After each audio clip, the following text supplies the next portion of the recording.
नमस्कार, आप देख रहे हैं डीडी न्यूज। आपके साथ मैं हूं पराक्रम सिंह शेखावत। खबर दुनिया की में आप सभी का स्वागत है। इस बुलेटिन में अगले आधे घंटे हम आपको बताएंगे अंतर्राष्ट्रीय जगत की हर वो बड़ी खबर जो आपके लिए जानना जरूरी है। शुरुआत करते हैं सुर्खियों के साथ।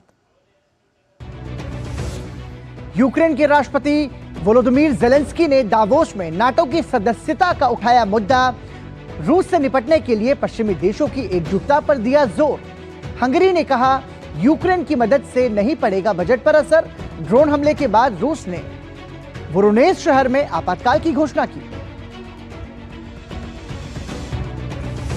इजरायली सेना ने हमास के दर्जनों आतंकियों को मार गिराने का किया दावा। रक्षा मंत्री ने कहा दक्षिणी गाजा में भीषण अभियान जल्द होगा पूरा।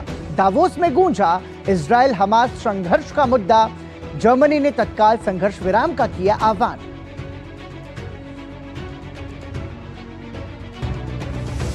ईरान में इराक के कुर्द इलाके और उत्तरी सारिया में दागी मिसाइलें। एरलिब में इजरायल के जासूसी मुख्यालय और सीरिया में आतंकी ठिकानों को ध्वस्त करने का किया दावा। कुर्द प्रधानमंत्री ने ईरान के दावे का किया खंडन। निर्दोष लोगों को मारने का लगाया आरोप।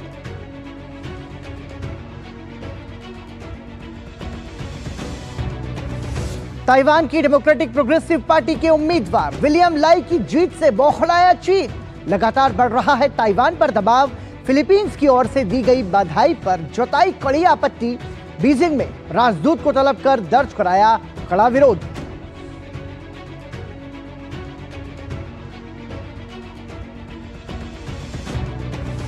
पूर्व राष्ट्रपति डोनाल्ड ट्रंप ने आगामी राष्ट्रपति चुनाव के लिए जीती रिपब्लिकन उम्मीदवार की पहली रेस। आयोवा कॉकस में मारी बाजी।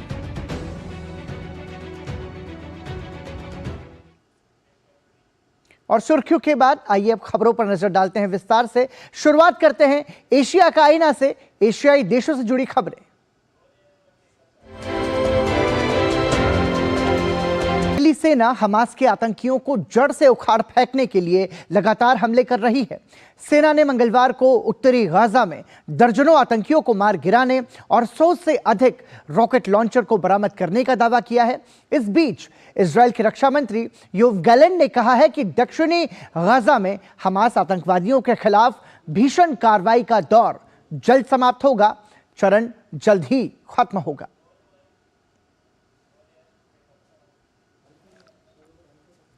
इजराइल का गाजा में हमास के खिलाफ अभियान लगातार जारी है। मंगलवार को इजरायली सेना ने एक वीडियो जारी किया जिसमें देखा जा सकता है कि उसके जवान गाजा में जमीनी और हवाई कार्रवाई कर रहे हैं।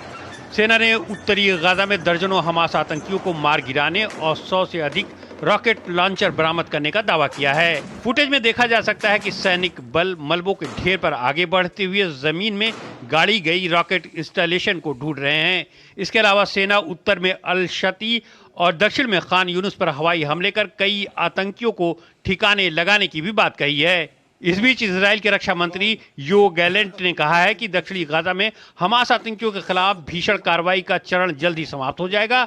उत्तरी गाजा में हमास के ठिकानों को खत्म करने की घोषणा के बाद से इजरायली सेना ने हाल के हफ्तों में खान यूनिस और राफा जैसे दक्षिणी शहरों में सैन्य अभियान और बमबारी तेज कर दी है। हमने स्पष्ट कर दिया है कि भारी सैन्य कार्रवाई का दौर करीब 3 महीने तक जारी रहेगा। कि उत्तरी गाजा का यह चरण पहले ही समाप्त हो रहा है। वो क्षण आएगा जब हम अगले चरण में जाएंगे। इस बीच इजरायली सेना ने बंधकों की सुरक्षा को लेकर चिंता व्यक्त की है। हमास ने एक वीडियो जारी किया है जिसमें एक बंधक को मृत बताया गया है। हमास के आरोपों का खंडन करते हुए इजरायली सेना ने कहा है कि उन जगहों को कभी निशाना नहीं बनाया जहां बंधकों के होने की संभावना होती है। हमारी सेना ने गोली नहीं मारी, ये हमास का झूठ है। हमें उनके स्थान के बारे में ठीक पता नहीं था। हम किसी पर हमला नहीं करते हैं।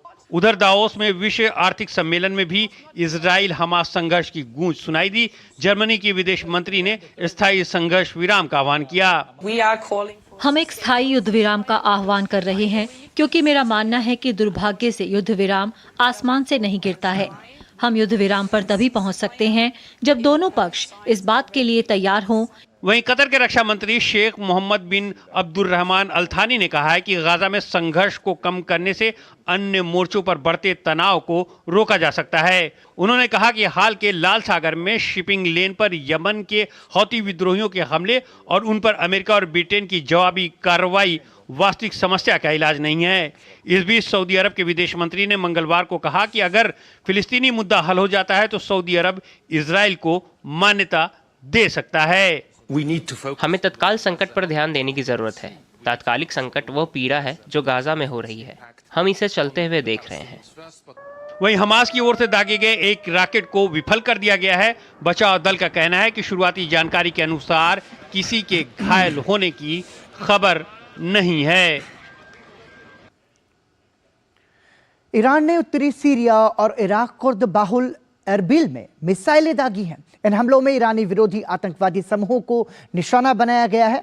वहीं एरबिल में इजराइल के जासूसी मुख्यालय को भी निशाना बनाया गया है। हमले में 4 लोग मारे गए हैं और 6 अन्य लोग घायल हो गए हैं। कुर्द प्रधानमंत्री ने ईरान के दावों का खंडन करते हुए निर्दोष लोगों को मारने का आरोप लगाया है। हमले के खिलाफ स्थानीय लोगों में भी भारी गुस्सा है। ईरान ने उत्तरी सीरिया और इराक के कुर्द बाहुल क्षेत्र एरबिल में मिसाइलें दागी हैं।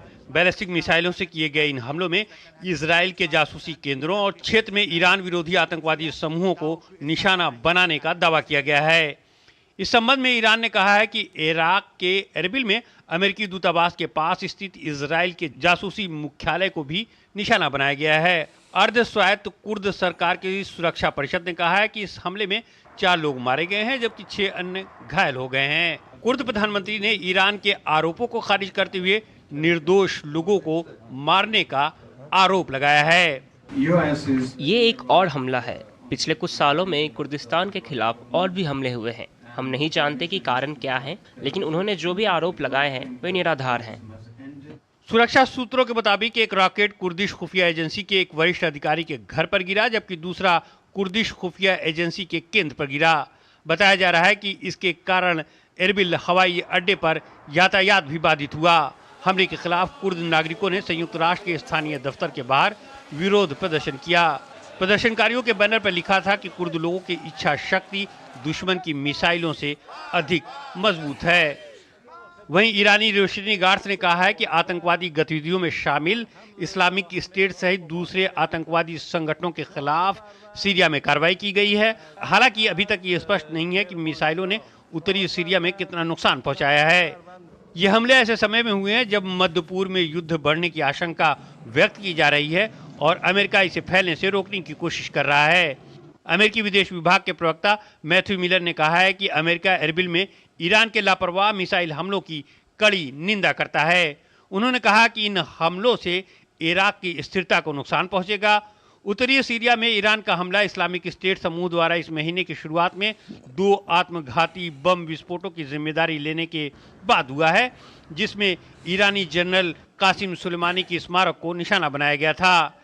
रिवोल्यूशनरी गार्ड जनरल कासिम के सुलेमानी के सम्मान में आयोजित एक समारोह के दौरान करमान में हुए आत्मघाती हमले में कम से कम 84 लोग मारे गए थे, 284 घायल भी हुए थे। उधर पिछले महीने ईरान ने इजराइल पर दमिश्क के पड़ोस पर हवाई हमला करने का भी आरोप लगाया था। इस हमले में एक उच्च पदस्थ ईरानी जनरल सैयद रजा मौसवी की मौत हो गई थी। हालांकि इजराइल ने इस हमले का न तो खंडन किया था और न ही जिम्मेदारी ली थी। ईरान ने अतीत में इराक के उत्तरी कुर्दिस्तान क्षेत्र में ऐसे कई हमले किए हैं। ईरान का कहना है कि सरजमीन का इस्तेमाल ईरानी अलगाववादी समूहों के साथ साथ उसके लंबे समय से दुश्मन इजराइल के एजेंटों द्वारा किया जाता है। ताइवान की डेमोक्रेटिक प्रोग्रेसिव पार्टी के उम्मीदवार विलियम लाई चिंग-ते की शानदार जीत हुई है।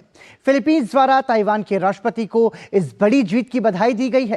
डेमोक्रेटिक प्रोग्रेसिव पार्टी के उम्मीदवार विलियम लाई चिंग-ते की शानदार जीत से चीन बौखला गया है। दरअसल चीन विलियम लाई को अलगाववादी नेता के रूप में देखता है। वहीं नाउरू ने ताइवान के साथ सारे संबंध तोड़कर चीन को राजनयिक मान्यता दे दी है। अमेरिका ने नाउरू के इस फैसले को निराशाजनक बताया है। नाउरू के इस फैसले के बाद अब ताइवान के पास दुनिया भर के 12 राजनयिक सहयोगी रह गए हैं। चीन ताइवान की डेमोक्रेटिक प्रोग्रेसिव पार्टी के उम्मीदवार विलियम लाई चिंग-ते की शानदार जीत से बौखलाया हुआ है। चीन लाई को अलगाववादी नेता के रूप में देखता है। लाई को ताइवान की संप्रभुता का कट्टर समर्थक माना जाता है।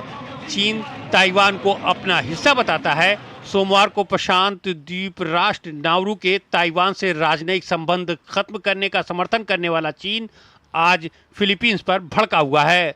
दरअसल फिलीपींस के राष्ट्रपति ने ताइवान के राष्ट्रपति चुनाव में डेमोक्रेटिक प्रोग्रेसिव पार्टी की जीत पर बधाई दी तो चीन की भवें तन गईं।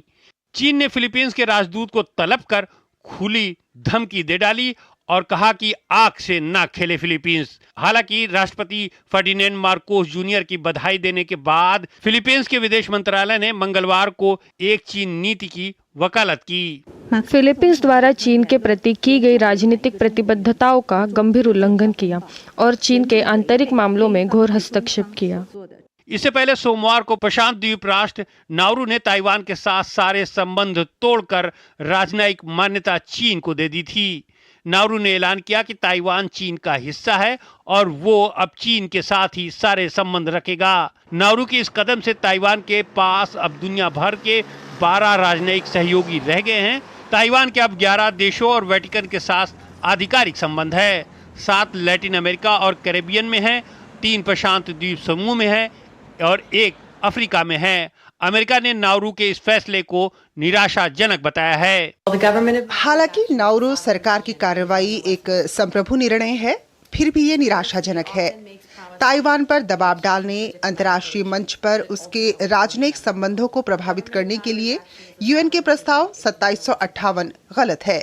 चीन ने नाउरू मामले में अमेरिका की टिप्पणी को अपने आंतरिक मामलों में हस्तक्षेप बताया है। यह एक चीन सिद्धांत और चीन अमेरिका के बीच 3 समझौतों का गंभीर उल्लंघन है।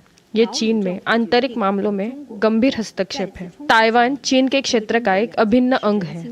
चुनाव के बाद चीन ताइवान के साथ दूसरे देशों के बीच राजनयिक संबंधों को ही प्रभावित नहीं कर रहा है, बल्कि ताइवान के आसपास अपनी सैन्य उपस्थिति बढ़ा दी है, जिससे संभावित संघर्ष की चिंता बढ़ गई है। ताइवान की सेना को चीन के इस कदम की पहले से ही उम्मीद थी। ताइवान जल डमरू मध्य के आसपास के क्षेत्र में कोई असामान्य लक्षित सैन्य गतिविधियां नहीं करता है। ये सब सामान्य व्यवहार के अंतर्गत आता है। चुनाव के बाद हमें चीनी सेना की ओर से ऐसी उम्मीद थी। ताइवान पर लगातार अपना दावा करते आए चीन ने चुनाव पूर्व चेतावनी भी दी थी कि लाइव को कोई वोट न करे।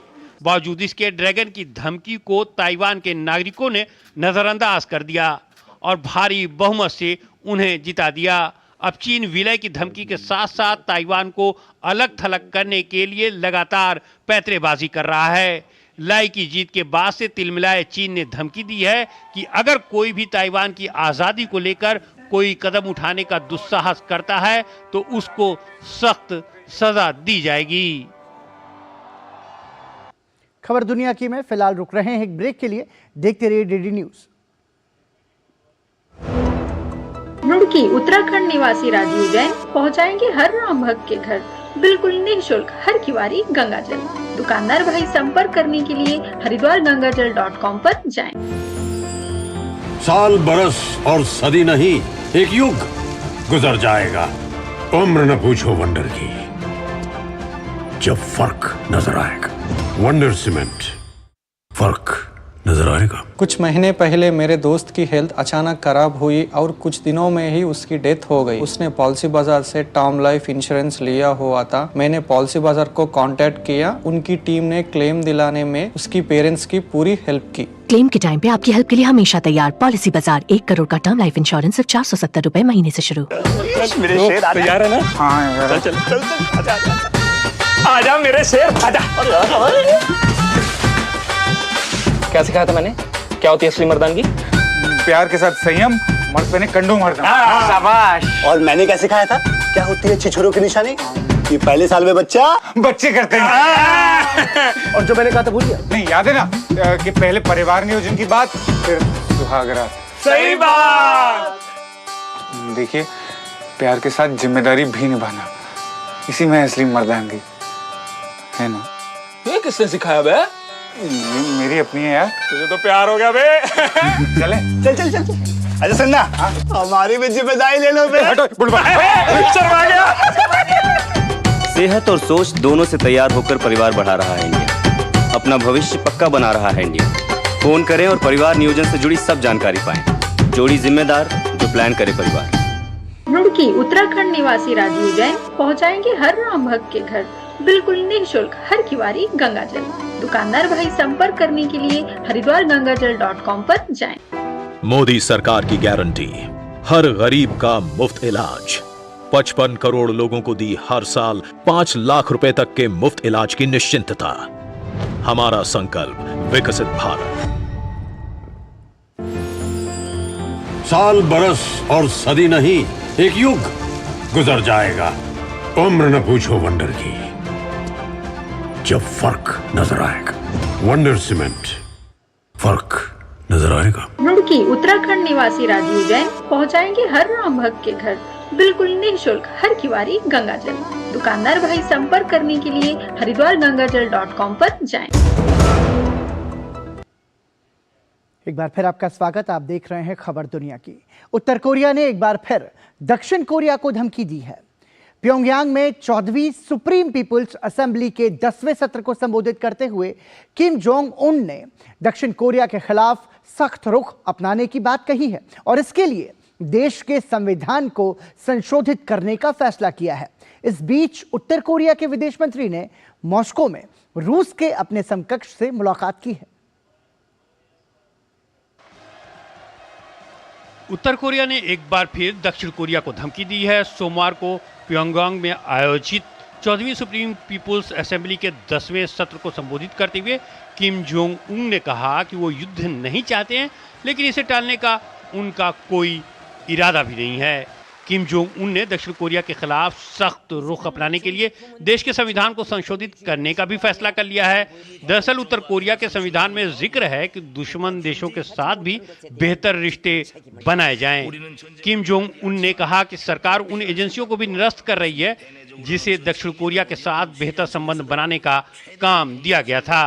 ये एजेंसियां अंतर कोरियाई संवाद और सहयोग को बढ़ावा देने के लिए अस्तित्व में आई थीं। किम जोंग उन ने कहा कि दोनों देश युद्ध में फंसे हुए हैं, वहीं दक्षिण कोरिया को कूटनीति में भागीदार मानना एक गंभीर गलती होगी। हम युद्ध नहीं चाहते, लेकिन उससे बचने का हमारा कोई इरादा भी नहीं है।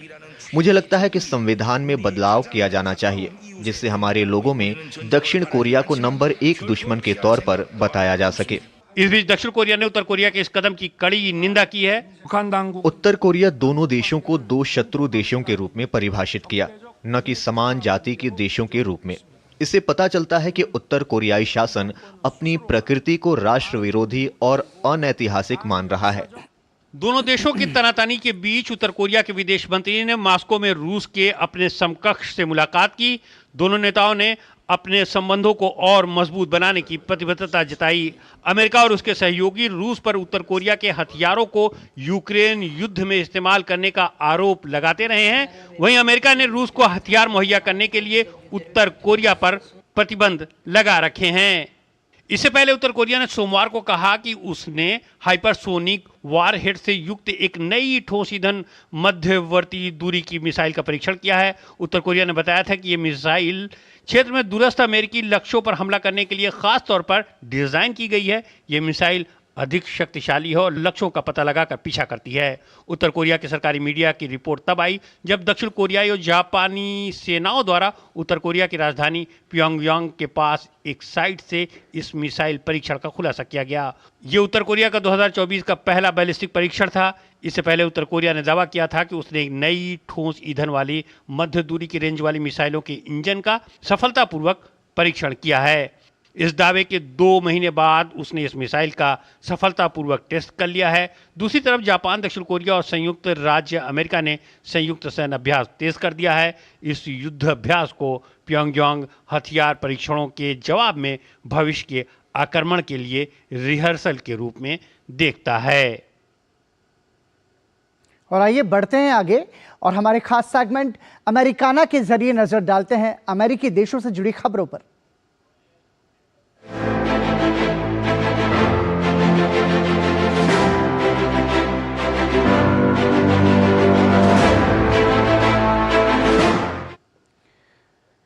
अमेरिका में इन दिनों चुनावी सरगर्मियां शुरू हो गई हैं। आयोवा कॉकस में ट्रंप की बड़ी जीत हुई है। इस बीच रॉन डिसेंटिस और निक्की हेली भी रिपब्लिकन पार्टी के उम्मीदवार बनने की रेस में शामिल हैं। आयोवा कॉकस में ट्रंप को 51%, डेसेंटिस को 21% और हेली को 19% वोट हासिल हुए हैं। आपको बता दें कि अमेरिका में 5 नवंबर को राष्ट्रपति चुनाव होना है। ऐसे में सभी उम्मीदवार अपनी अपनी जीत के लिए एड़ी चोटी का जोर लगा रहे हैं।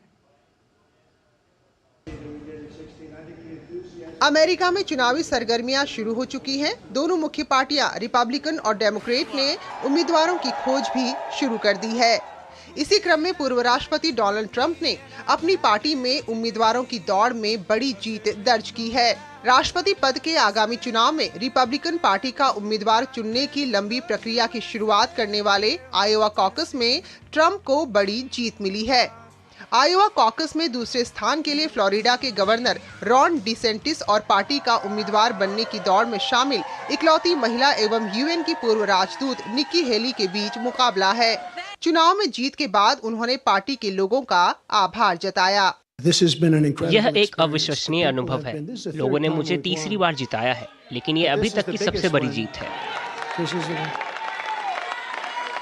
अगर मैं 12% की मार्जिन से जीतता हूं, तो ये बड़ी जीत मानी जाएगी, लेकिन हमने इसे दोगुने से भी ज्यादा प्रतिशत से जीत हासिल की है। अमेरिका में दो मुख्य पार्टियां डेमोक्रेट्स और रिपब्लिकन हैं। दोनों पार्टियां राष्ट्रपति चुनाव से पहले देश के हर राज्य में पार्टी के उम्मीदवार के चयन के लिए पार्टी के भीतर मतदान कराती हैं, जिसे कॉकस और प्राइमरी कहा जाता है। प्राइमरी का तरीका ज्यादा परंपरागत है। ज्यादातर राज्यों में इसका इस्तेमाल होता है। इसमें आम नागरिक हिस्सा लेते हैं और पार्टी को बताते हैं कि उनकी पसंद का उम्मीदवार कौन है। कॉकस की प्रक्रिया का इस्तेमाल उन राज्यों में होता है जहां पर पार्टी का गढ़ होता है। दोनों चुनाव में सबसे बड़ा अंतर ये है कि कॉकस में पार्टी के सदस्य जमा होते हैं। सार्वजनिक स्थल पर उम्मीदवारों के नाम पर चर्चा की जाती है। इसके बाद वहां मौजूद लोग हाथ उठाकर उम्मीदवार चुनते हैं, जबकि प्राइमरी में बैलेट के जरिए वोटिंग होती है। आयोवा में हुए कॉकस में ट्रंप को 51%, डेसेंटिस को 21% और हेली को 19% वोट हासिल हुए हैं। ट्रंप के प्रतिद्वंदी डेसेंटिस ने अपनी हार के लिए चुनाव के समय को जिम्मेदार ठहराया है।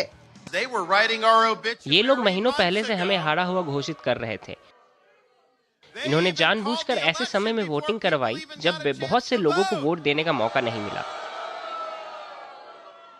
लेकिन इनके तमाम रुकावटों के बाद भी आप लोगों के समर्थन से हमने आयोवा में अपनी छाप छोड़ी है।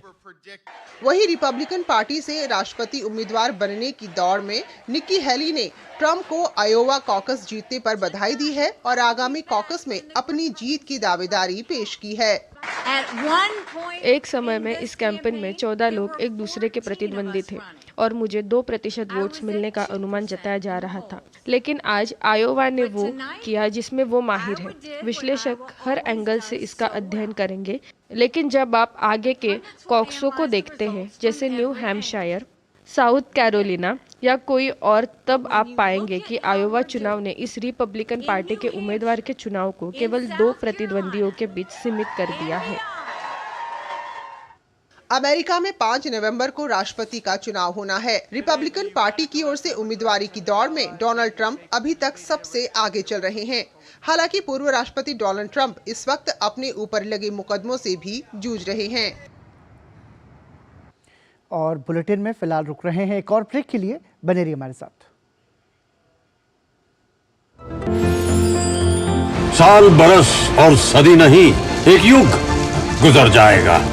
उम्र न पूछो वंडर की, जब फर्क नजर आएगा। वंडर सीमेंट, फर्क नजर आएगा।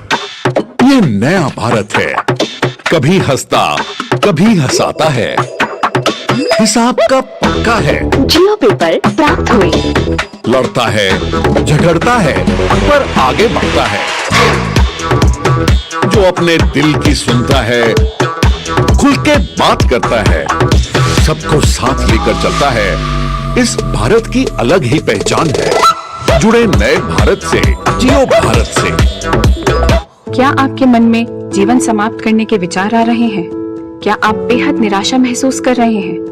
सहायता के लिए टेलीमानस के 14416 पर संपर्क करें। रुड़की उत्तराखंड निवासी राजीव जैन पहुंचाएंगे हर राम भक्त के घर बिल्कुल निःशुल्क हर किवारी गंगाजल। दुकानदार भाई संपर्क करने के लिए हरिद्वारगंगाजल.com पर जाएं। एक बार फिर आपका स्वागत। आप देख रहे हैं खबर दुनिया की और नजर डालते हैं यूरोप इन दिनों में यूरोपीय देशों से जुड़ी खबरों पर।